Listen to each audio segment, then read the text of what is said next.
hey, whoa, whoa, whoa, okay, oh, hey, that's a boy, no, hey, Diablo, get away from him, hey, get away from him. Guys, what's wrong with you?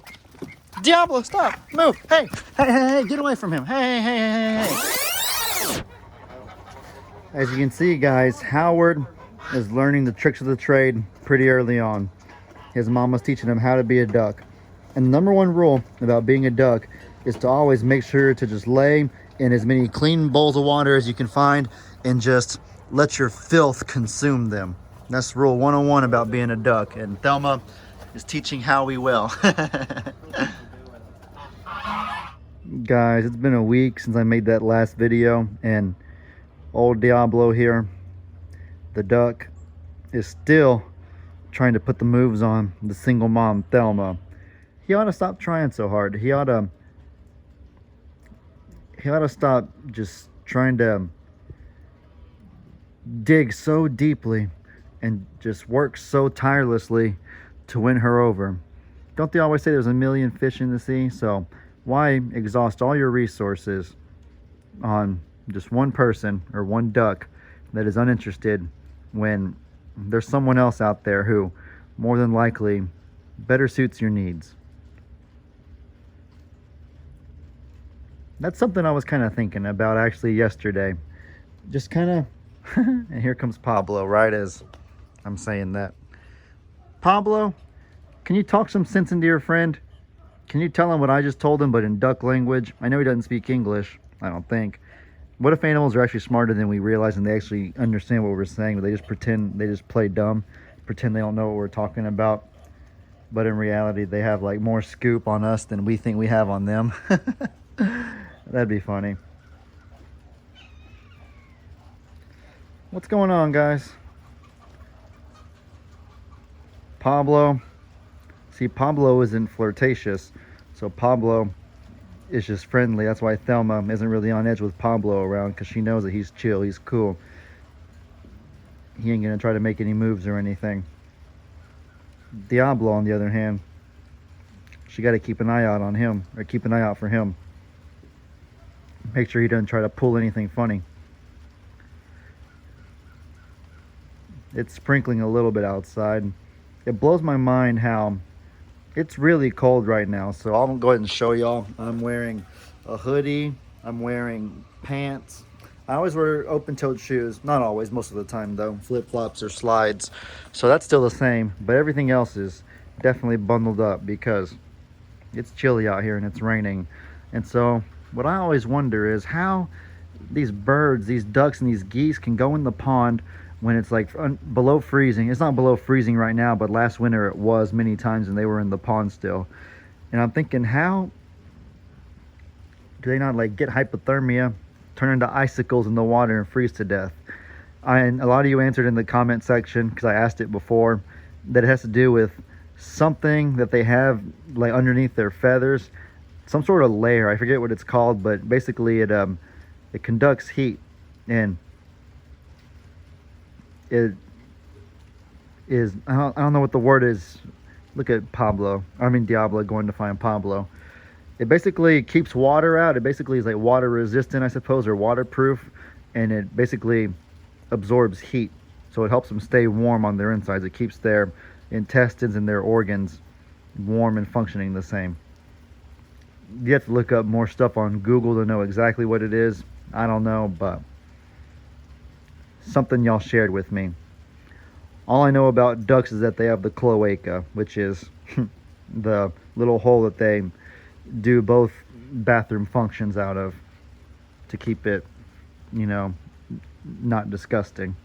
To get back to a more serious note though, guys, I was talking about just things kind of falling into place. And so when I reflect on the greatest things in my life, I realized that was pretty cool. Oh, hey, whoa, okay. Oh, hey, that's a boy. No. Hey, Diablo, get away from him. Hey, get away from him. Guys, what's wrong with you? Diablo, stop, move. Hey, get away from him. Hey.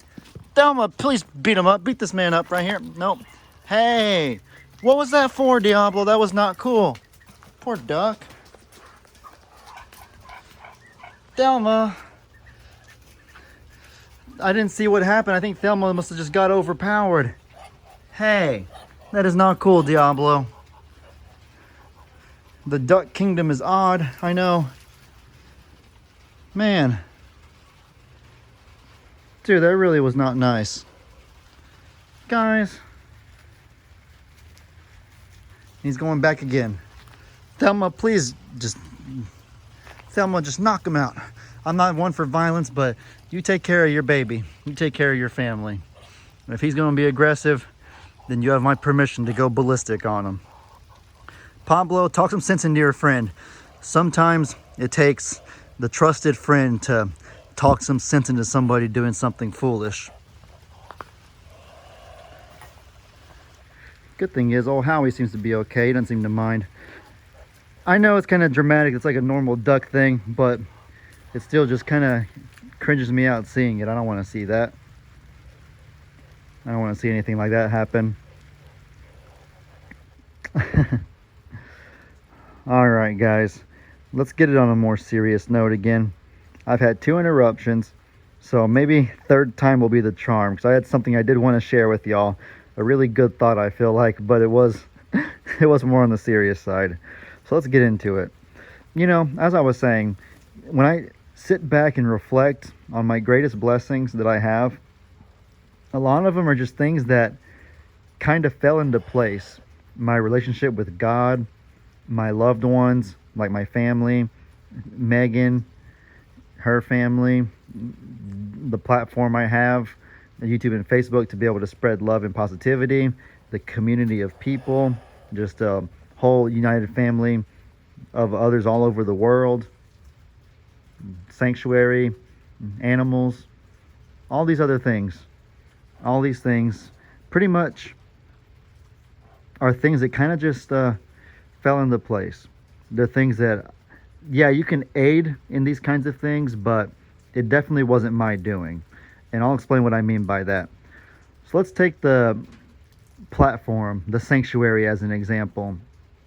Not all of you know this, but I spent years and years and years trying so hard to make it big on social media, to become famous. I first tried it in sports, football and basketball, and then I got into gaming, Fortnite, different things like that, trying to be a professional gamer, trying to have a super popular page. But as hard as I tried, as many hours as I put into it, it never happened. I didn't understand why back then, why it wasn't meant to be, but now I do understand why. That was like probably from 2013 to 2019. I was like just relentless in my pursuit of internet fame, social media popularity, being a famous gamer or athlete and stuff like that. And so that's about 6 or 7 years. But then in 2020, that's when I first made my flip-flop farmer page. That's when the sanctuary really started taking off. And the whole flip-flop farmer thing wasn't even my idea. It was my dad and Jamie that were encouraging me to make a channel, because they saw that I had a unique perspective, and they wanted me to be able to like be more involved with them in just sort of the activities going on, because I wasn't a big part of the farm before that. And so the more I started being around, the more I realized how special it is here. The sanctuary, the animals, not just running a farm, having a bunch of animals, that is super special, of course. But what's even more important than that is the relationships that you build, the relationships that we have with people like you that have shared your stories, the amount of new perspective I have on life that I didn't have before. I have a lot better grasp of what the real world looks like now, thanks to the things that you guys have shared with me, whether it be in the comment section, personal messages, things of that nature. And so being able to proclaim good news to those that are mourning and those that are hurting, being able to lift each other up, you guys being able to lift us up when we're mourning or hurting. Yeah, we always had each other, but y'all ever heard strength in numbers?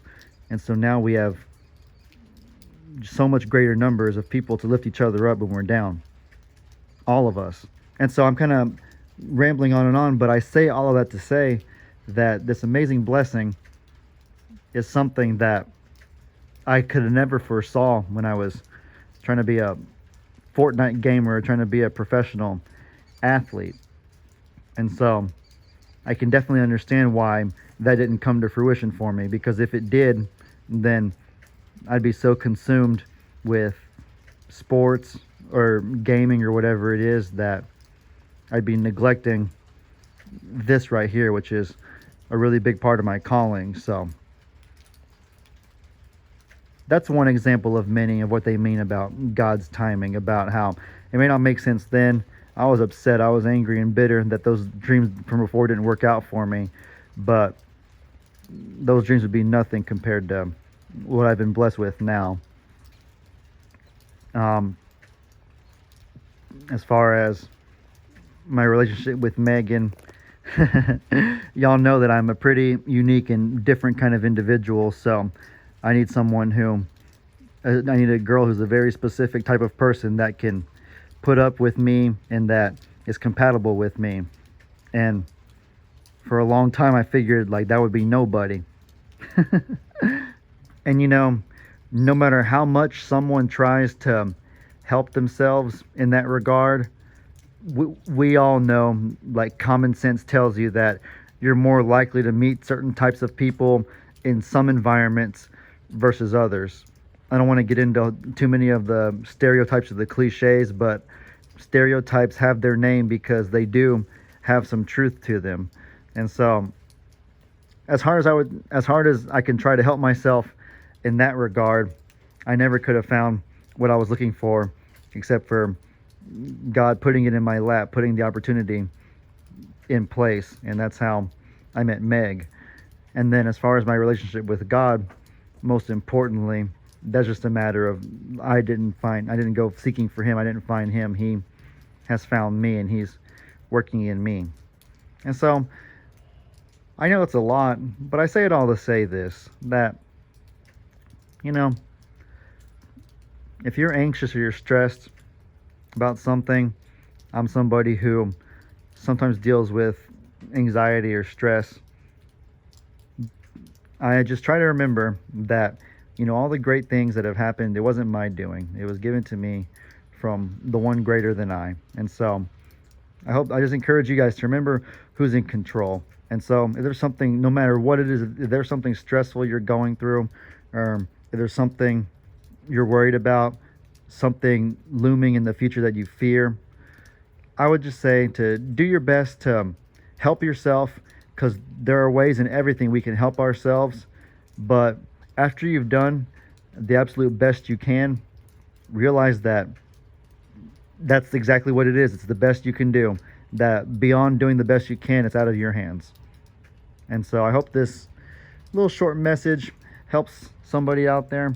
It's something that I was kind of thinking about in just the past few days, just kind of reflecting upon how, like, it's easy to say, yeah, I've done this, I've done that, I've done this, I've done that, to make it about me.